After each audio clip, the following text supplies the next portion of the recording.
Hello बच्चों, आज unit dimensional का नेक्स्ट लेक्चर अपन स्टार्ट करने जा रहे हैं।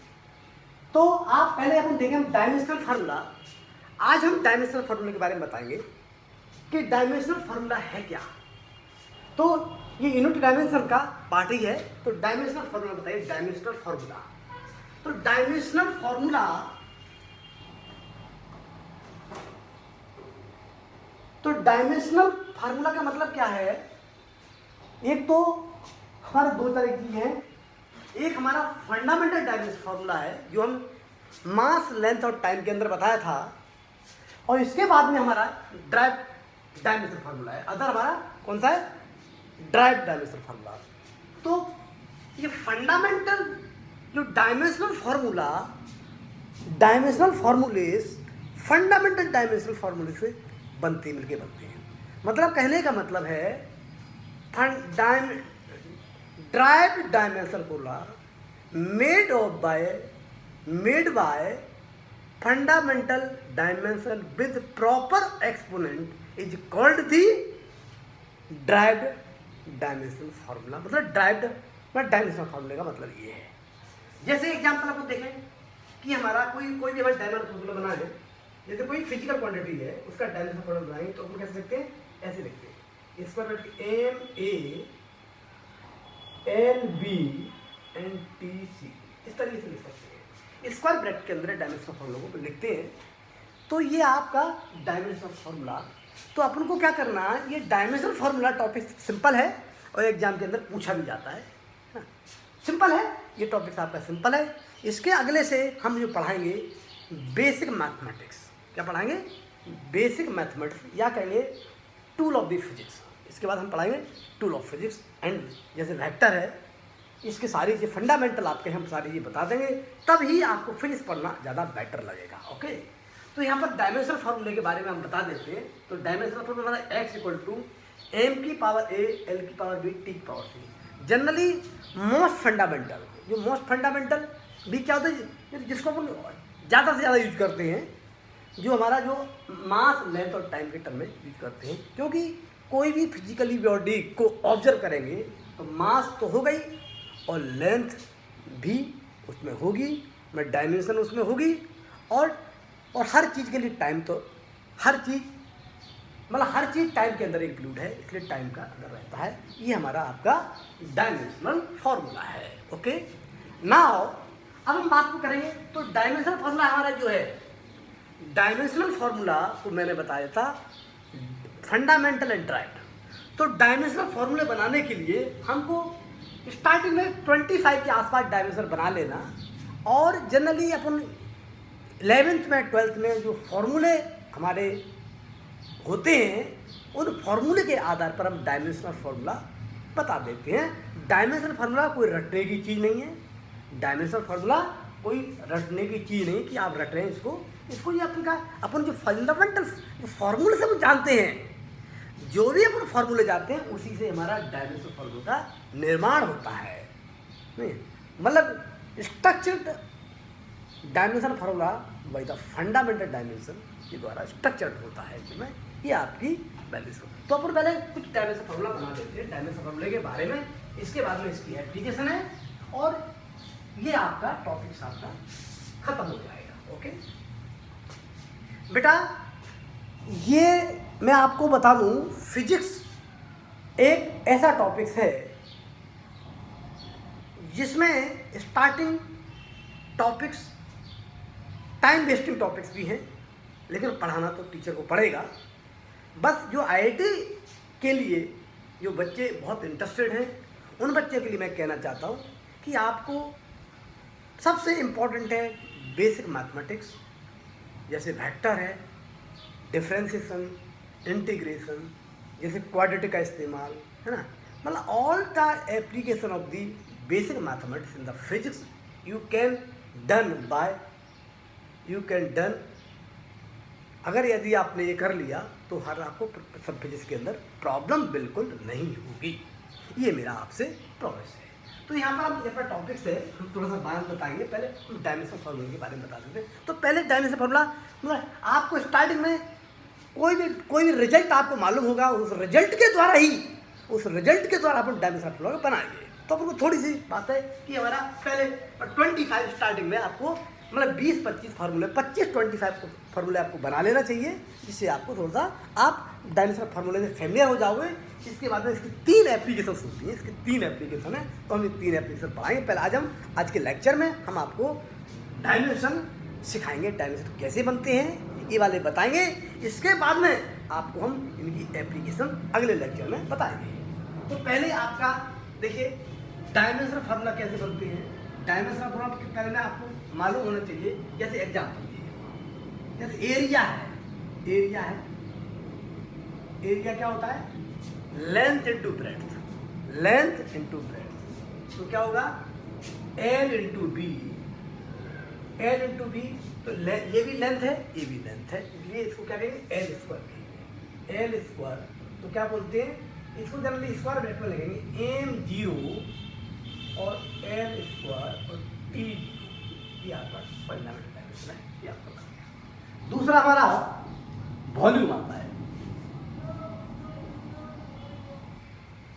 वॉल्यूम जब आता है तो वॉल्यूम हमारा जो क्या होगा लेंथ ब्रेड्थ इनटू हाइट, तो इसलिए इसको डायरेक्ट लिख देते हैं LQ, बिना टाइम बर्बाद किए हुए। तो यहाँ पर लिखेंगे M0 LQ और T0, ये हमारा आपका है। अब इसके बाद में तीसरा हम देखेंगे फोर्स। क्या पढ़ेंगे, फोर्स पढ़ेंगे। तो फोर्स हमारा F equal to M A से रिप्रेजेंट करते हैं। तो एम ए से क्या हो जाएगा, ए अपन जानते हैं, ए हमारा आपका एम भी हमारा ए क्या होता है LT-2, कितना होता है, ये हमारा होता है वेलोसिटी अपॉन टाइम। तो वेलोसिटी का कितना LT-1 होता है, और इसको एम LT-2 लिखते हैं। इसके पैसे चौथा स्पीड का बता देते हैं, वैसे हमने उल्टा करा दिया। स्पीड का कितना होता है, कितना स्पीड क्या होती है S/T, तो कितना हो जाएगा, ये हमारा आपका M0 LT-1 ना। चौथा 5वां फार्मूला क्या है, एक्सेलरेशन।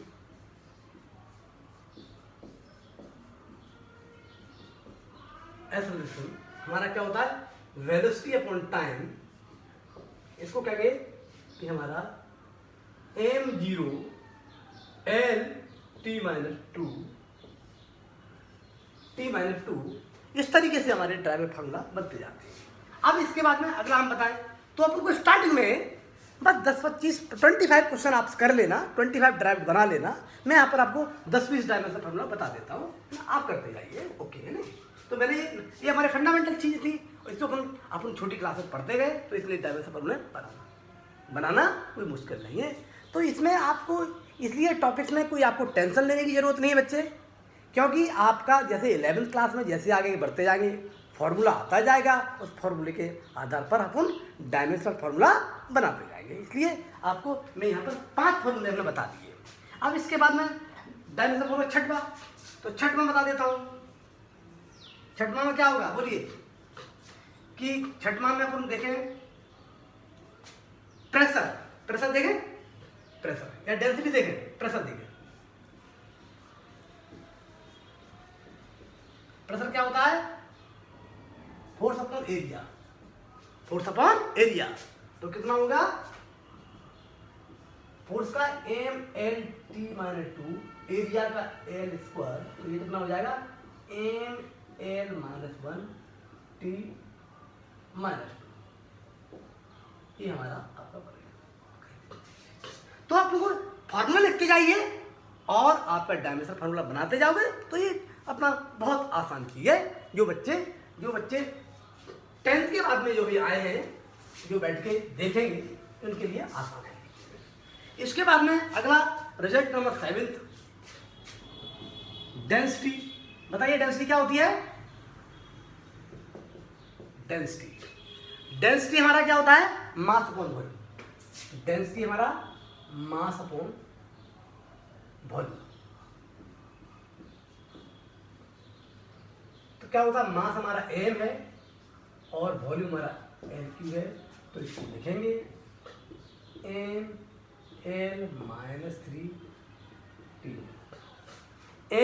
ml-3 और T0 ये हमारा है।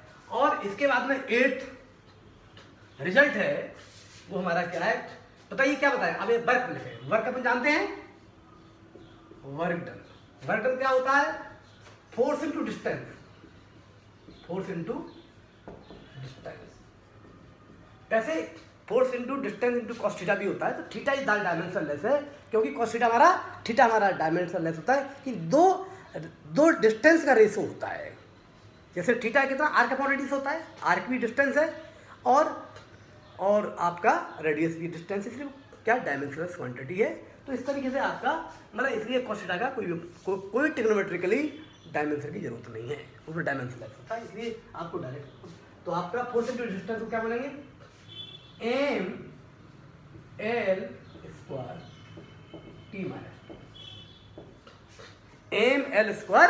T-2 ये हमारा डायमेंशन फॉर्मूला है। रिजल्ट नंबर 9th बताइए क्या होगा। 9th में अपन क्या, ये रिजल्ट अपना 9th क्या होगा आपका, इनर्शिया। एक वर्ड आएगा इनर्शिया, एक वर्ड आएगा इनर्शिया। इनर्शिया क्या है, इनर्शिया होता है m into mass into perpendicular distance का स्क्वायर। तो मास m इंटू L², कोई भी एक इस तरीके से माना, एक कोई क्वांटिटी है, कांस्टेंट क्वांटिटी है, AML² मान लीजिए। तो इसलिए अपन का सबको डायमेंशन देखना है, मास इंटू L², तो ये निकल जाएगा हमारा ml² T0। इस तरीके से अपन पढ़ेंगे टॉर्क। क्या पढ़ेंगे, टॉर्क पढ़ेंगे। टॉर्क नहीं, सॉरी, पहले अपन बताते मोमेंटम। 10वां कौन सा है, मोमेंटम। 10वां कौन सा है, 10th हमारा momentum.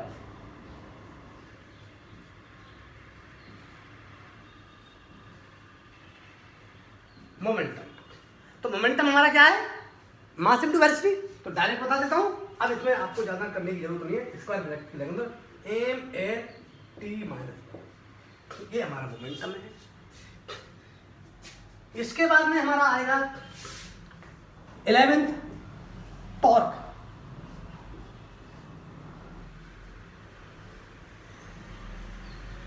Torque is the rotating force, torque is the rotating force, मतलब force into distance.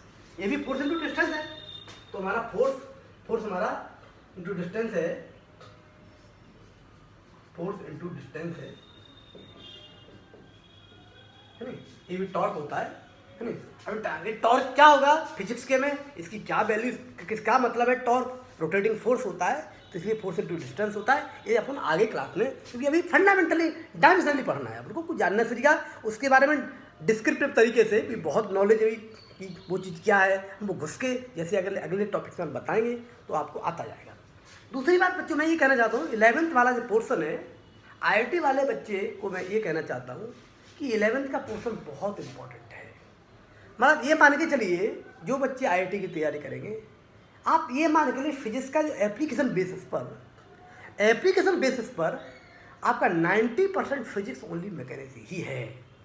12th syllabus भले ही है, 12th का जो सिलेबस देखने में भी बहुत है और एग्जाम के लेवल पे इम्पोर्टेंट है, लेकिन एप्लीकेशन आपके एप्लीकेशन के बेसिस पर मानोगे तो आपका 11th क्लास ही है। उन बच्चों से जो बच्चे इसको बहुत हल्के तरीके से लेते हैं, तो मैं उन बच्चों को कहना चाहता हूँ, अगर आपने जो सिंसियर स्टूडेंट है, जो IIT की तैयारी करना चाह रहे हैं, उसको 11th की मैकेनिक्स कहते हैं, मैकेनिक्स पे आपको ध्यान देने की बहुत ज़रूरत है। 11th की मैकेनिक्स का ध्यान दिया तो मुझे लगता है फिजिक्स में आपको कभी प्रॉब्लम नहीं होगी। आप प्लीज़ 11th में टाइम की कोई परवाह नहीं करें। आपको स्टार्टिंग से लेकर के, मतलब काइनेमेटिक्स से लेकर के, राइट, यहाँ से लेकर के जैसे न्यूटन लॉ ऑफ मोशन हुआ, आपका सर्कुलर मोशन हुआ, वर्क एनर्जी पावर है, और सेंटर मास कोलिजन है, और रोटेशन तो बहुत ही टाइम लेता है। इसके बाद में ये आपके सारे टॉपिक्स हैं मैकेनिक्स के, काफ़ी टफ पोर्शन माने जाते हैं, इसी में मैक्सिमम टाइम लगेगा, इसलिए आप उसमें टाइम की चिंता मत करें। इसके बाद में ग्रेविटेशनल है, फ्लूइड मैकेनिक्स है। फ्लूइड मैकेनिक्स थोड़ा सा आसान है फ्लूइड मैकेनिक्स में। हाँ, एक हमारा है सिंपल हार्मोनिक। तो सिंपल हार्मोनिक को समझने के लिए पूरी मैकेनिक्स का एप्लीकेशन होना चाहिए, पूरी, मतलब यूँ कह सकते हैं कि ये सिंपल हार्मोनिक मोशन ऐसा टॉपिक्स है कि पूरा फिजिक्स के अंदर इंक्लूड होता है, ये मान के चलिए। तो इसलिए आपका बहुत इंपॉर्टेंट है। तो प्लीज़ बच्चे, आप लोग जो 11th क्लास में आए, जो IIT के लिए अंदर अच्छी रैंक ला जाते हैं, और फिजिक्स को कभी रटिए मत, फिजिक्स को कभी रटिए नहीं। फिजिक्स को अगर हम पढ़ाते हैं अपने लेक्चर में, तो हम इमेजिनेशन पे ध्यान दो कि आपको जब क्वेश्चन आपने देखा ऐसा हुआ, कैसा हो रहा, क्योंकि ये तो फिजिक्स क्या है, स्टडी ऑफ द नेचर, मतलब फिजिक्स क्या है, स्टडी ऑफ नेचर। कोई भी कैसे होती है तो आपके दिमाग में होती है, वो आपके दिमाग में सेट है, उसी से आपको जुड़ना है। जो आप दुनिया देखते हो वो आपके दिमाग में सेट है, और अपने मेंटल को उससे जोड़ना, यही फिजिक्स कहलाती है। तो physics is a not tough subject, physics बहुत आसान सब्जेक्ट है। इसको आप पढ़िए, सिर्फ फील करिए। और फिजिक्स के अंदर कोई ट्रिक करके, फिजिक्स वाले स्टूडेंट से मैं कहना चाहता हूँ, अगर ट्रिक पे बिल्कुल न जाए, फिजिक्स में ट्रिक जैसा कोई सब्जेक्ट नहीं। फिजिक्स एक इंटेंशनल सब्जेक्ट है। आप किस इंटेंशन से पढ़ते हो फिजिक्स को, मैं आपको बता दूं, जो बच्चे 11th क्लास में IIT की तैयारी करने जा रहे हैं, प्लीज ओनली 11th को फोकस करिए। 12th तो ऑटोमेटिकली हो जाएगा, फिर 12th तो बस एक अच्छे टीचर के द्वारा कराने की जरूरत होती है। आपको ये बता दूं, 12th वाला पोर्शन भी बहुत इंपॉर्टेंट होता है, लेकिन वो स्कूली नज़रिया अलग है, IIT का नज़रिया अलग है। वो प्रॉब्लम ओरिएंटेड पार्ट है। इतना प्रॉब्लम 12th वाला पार्ट प्रॉब्लम ओरिएंटेड लेवल पे कर लोगे तो आपको 12th पार्ट में दिक्कत नहीं होगी। लेकिन आपका human sanction of the physics only 11th class है। अगर सेंसेशनल सब्जेक्ट है, ये आपके सब्जेक्ट की राह दिखाता है। मैकेनिक्स क्या होता है, देखो मैकेनिक्स क्या होती है कि मैकेनिक्स दो तरह की होती है। हमने अभी हम आगे पढ़ाएंगे। तो मैकेनिक्स दो तरह की होती है, एक काइनेमेटिक्स होता है, एक डायनामिक्स होता है, एक स्टैटिक्स भी होता है ना। तो आपको आगे जो फार्मूले आ जाएंगे, फार्मूला डायनामिक्स, आप आगे वाले फिजिक्स की चिंता ना करें। ये टॉपिक बिल्कुल आपका सिंपल टॉपिक्स है। इसको अच्छा समझने से मतलब ये नहीं है कि आपको फिजिक्स बहुत आसान है। फिजिक्स आगे बहुत अच्छे लेवल की है। बस आपने विड्थ स्टडी में टुकड़े बूंद बूंद करके अपने घड़ा भरा तो फिजिक्स आपकी अच्छी हो जाएगी। और जल्दी दौड़ने की कोशिश करोगे तो आपको फिजिक्स आपको बहुत बुरी लगने लगेगी। फिजिक्स क्या है, बिट स्टडी, प्रॉब्लम बेस पर तैयारी काम करे, है ना। जितनी अच्छी प्रॉब्लम करोगे तो अच्छी किताबों का चयन करिए। फिजिक्स में ज़्यादा बुक्स का, फिजिक्स एक ऐसा सब्जेक्ट है जिसमें ज़्यादा बुक्स का सिलेक्शन करने की कोई ज़रूरत नहीं है। आप सिर्फ ऐसी वर्मा पढ़ लो। मैं आपसे कह रहा हूँ, सर फिजिक्स में ओनली ऐसी वर्मा पढ़ो, आप फर्स्ट रैंक भी निकाल सकते हो। क्योंकि ऐसी वर्मा पढ़ने का मतलब ये थोड़ी है कि आपने प्रॉब्लम कर लिए, उसने जो इमेजिनेशन सिखाई, आपको अपना ओरिएंटेशन को समझिए कि फिजिक्स, अपने ओरिएंटेशन समझिए। फिजिक्स क्या है कि हमें जो आता है, हमें आसपास की चीज़ों को आपसे कनेक्ट करिए, आसपास की दुनिया से कनेक्ट करिए, यही फिजिक्स होती है। अगर ह्यूमन सेंसेस आपके दिमाग में डेवलप होगा तो मैकेनिक्स बहुत आसान सब्जेक्ट है नहीं, क्योंकि मैथमेटिकल नहीं है फिजिक्स, मैथमेटिकल नहीं है फिजिक्स का कंसेप्चुअल है। इसलिए फिजिक्स में ज़्यादा किताब नहीं पढ़े आप। एस.सी. वर्मा पहली बात जो फर्स्ट पेज के बुक्स हैं, जो एस.सी. वर्मा पढ़े, एक प्रॉपर तरीके से एस.सी. वर्मा पढ़े। इसके बाद में जो हम लोग जैसे क्लास में कराते हैं, हमारे लेवल को मेंटेन करिए। तो एस.सी. वर्मा करने के बाद मेरा लेवल आसानी से मेंटेन हो जाएगा।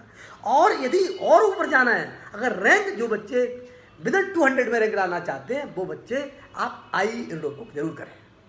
IIRDO एक्चुअली में फिजिक्स को मैथमेटिकल बेसिस पर सिखाती है और एस.सी. वर्मा कंसेप्चुअल बेस पर सिखाती है। तो इसलिए आपका, अगर आपको जैसे कंसेप्चुअल और थोड़ा न्यूमेरिकल आपने किया, वो एस.सी. वर्मा से कर सकते हो, है नहीं। अगर आपको ज़्यादा टफनेस चाहिए, प्रॉब्लम टफनेस चाहिए, तो IIRDO भी कर सकते हैं। इसके अलावा हम लोग जो क्लास में बताएंगे, हमारे सीट स्टडी मटेरियल जो होगा वो आपके लिए बहुत फायदेमंद होगा। ओके, अब हम बात करते हैं टॉर्क बता दिया, फोर्स इनटू डिस्टेंस। अब मैंने कहा, ये मैंने बताया टॉर्क फोर्स इनटू डिस्टेंस, तो इसका भी डायमेंशनल फार्मूला हमारा वही है,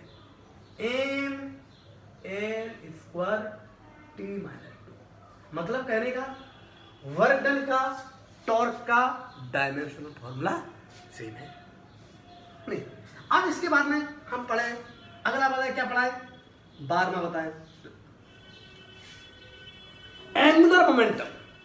सॉरी, आपको थीटा का बता दें, जैसे एक थीटा को बता दें। थीटा हमारा डायमेंशनल है, आपने पढ़ा हो 10th क्लास में आर्क अपॉन रेडियस।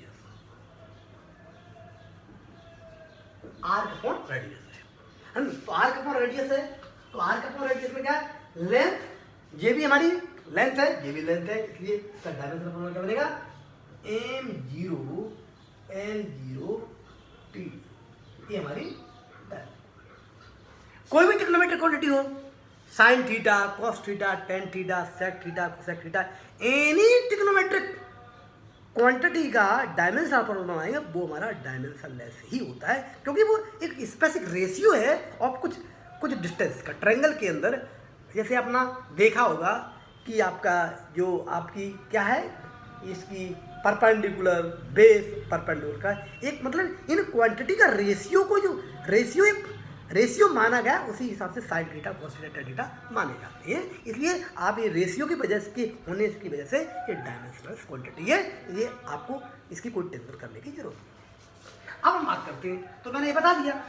अब आगे देखिए, अब हम बात करते हैं 13 को। 13 नंबर क्या है, एंगुलर मोमेंटम। 13 कौन सा है, 13 है एंगुलर मोमेंटम। 13 हमारा कौन सा है, angular momentum. Angular momentum, angular momentum. तो एंगुलर मोमेंटम क्या होता है, एंगुलर मोमेंटम का मतलब होता है जनरली क्या कहेंगे, आर, जैसे अपन कहेंगे आर क्रॉस पी, मतलब आपका डिस्टेंस। एंगुलर मोमेंटम कहते बोलते हैं मोमेंट ऑफ मोमेंटम कहते हैं। जैसे आगे बताएंगे मोमेंट ऑफ मोमेंटम। मोमेंटम के साथ में हम रेडियस कर्वेचर का मल्टीप्लाई कर देंगे तो हमारा क्या निकल जाएगा, ये आपका मोमेंट ऑफ मोमेंटम आता है, मोमेंट वर्ड आता है मोमेंट वर्ड। इसलिए मोमेंटम क्या होता है, आर क्रॉस पी, क्या आर इंटू पी, मतलब पी क्रॉस कहिए। क्रॉस में हम अब ज़्यादा इसलिए नहीं जा रहे हैं क्योंकि आपको वेक्टर पढ़ाने पड़ेगी, तो सिंपल मल्टीप्लाई समझिए, सिंपल मल्टीप्लाई कर रहे तो आर इंटू पी, तो आर इंटू पी में क्या निकलेगा, ये मोमेंटम है और ये हमारा तो मोमेंटम कितना है, एम, मोमेंटम एम इंटू भी, तो वही क्या आप जानते हैं, तो क्या निकलेगा आपका M L square T minus 1। ये आपका डायमेंशन फॉर्मूला बन गया है ना। इस तरीके से आपका रिजल्ट नंबर 14। आप बताइए, आपके दिमाग में आप क्या बताएं, कोई वर्ड है आपके, बताइए कौन सा बताएं, कोई भी चीज बताइए, डायमेंशन बताएं कोई। अगला बताते हैं, अगला हम कहते हैं gravitational constant.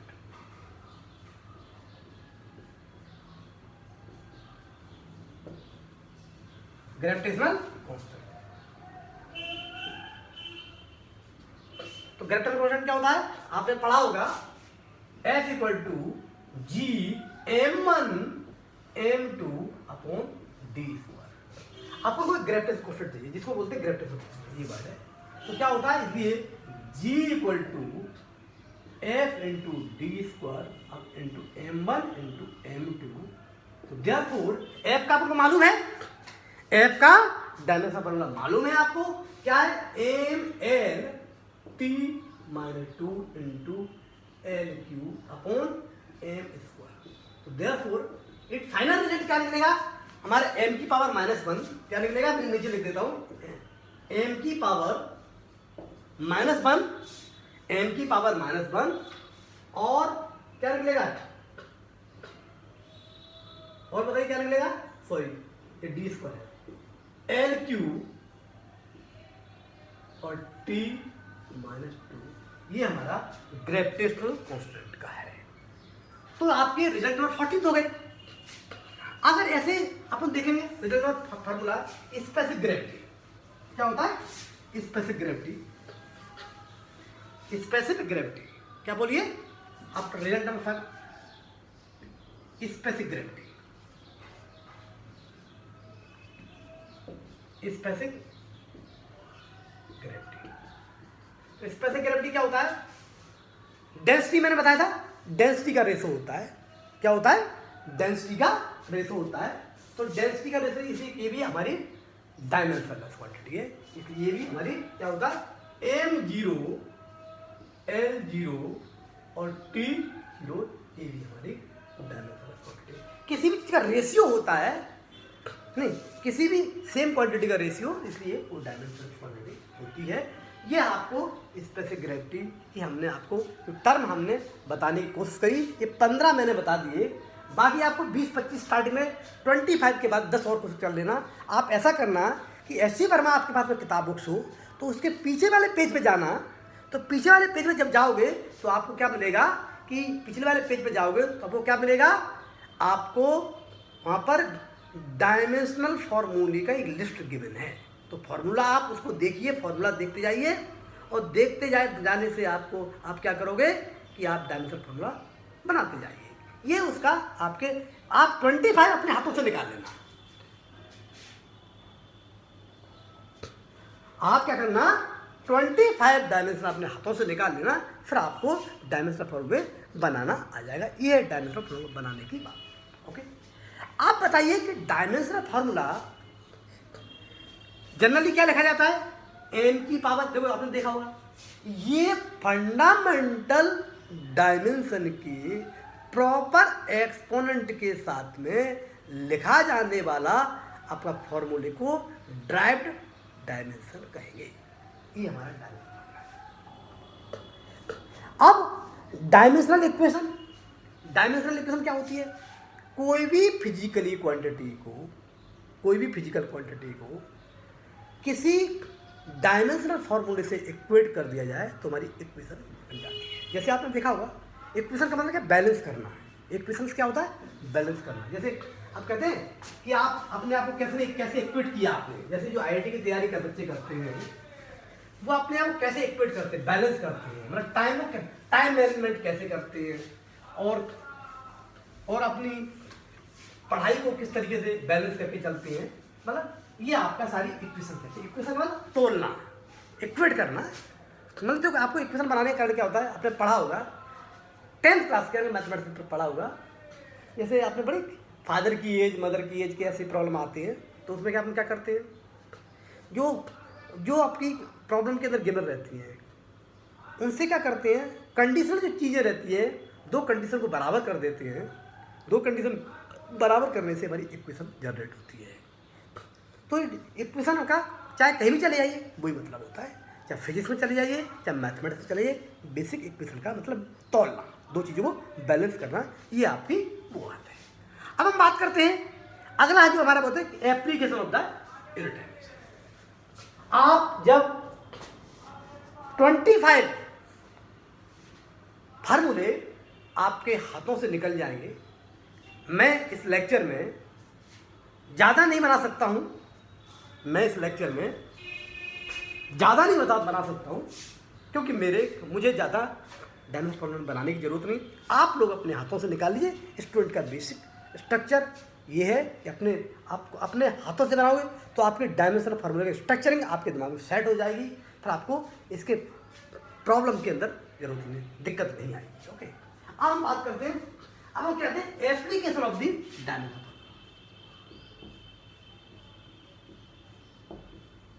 Application of dimensional formula,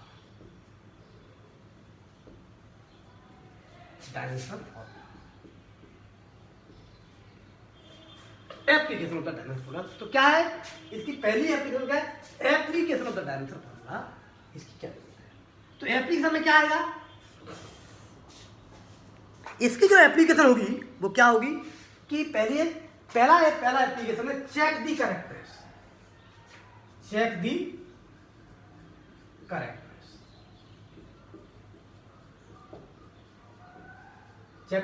correctness of the formula, check the correctness.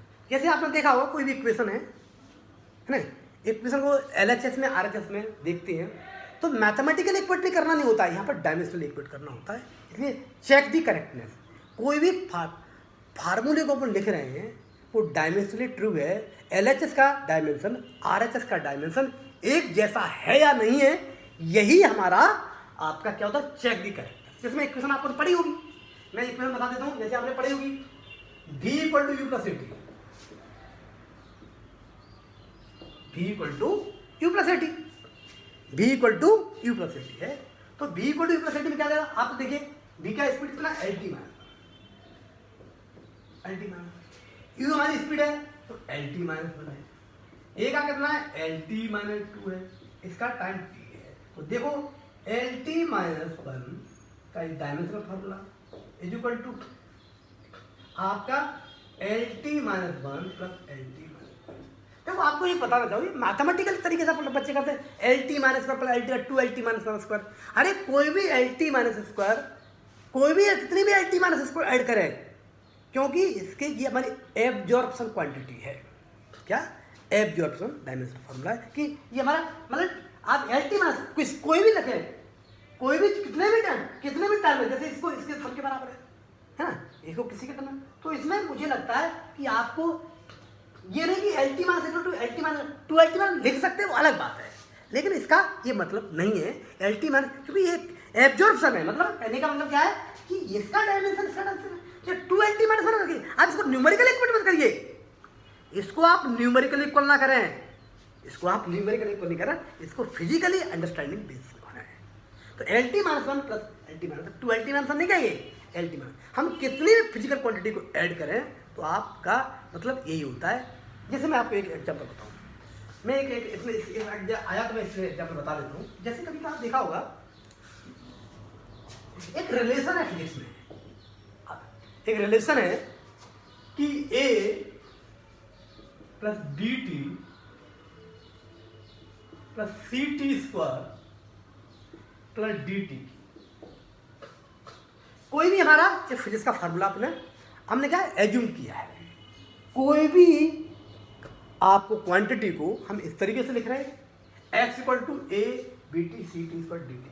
तो इसका मतलब क्या है कि जो फिजिकल क्वांटिटी अगर है, अगर ये फिजिकल क्वांटिटी है, मतलब एल एच इसका डायमेंशन आर इसका डायमेंशन इक्वल ही है ना, तो इसका मतलब हर टर्म ईच टर्म मतलब ये, क्योंकि आप देखोगे हम भी इसका डायमेंशन मतलब एक्स का डायमेंशन, इसका भी डायमेंशन एक्स होगा, इसका डायमेंशन भी एक्स के बराबर होगा, इसके डायमेंशन भी एक्स के बराबर होगा, इसके डायमेंशन भी एक्स के बराबर होगा, क्योंकि ये आपका हम ये जो इनको सम लिख रहे हैं तो सम ये फिजिकल, क्योंकि ये डायमेंशनल, क्योंकि पूरा क्वांटिटी का एब्जॉर्प्शन इसके बारे में है, मतलब पूरी क्वांटिटी का जो एब्जॉर्ब कर रही है, तो ए बी सी मतलब उसका क्या है, आपका उसका क्या रिजल्ट क्या है, एक्स ही तो है।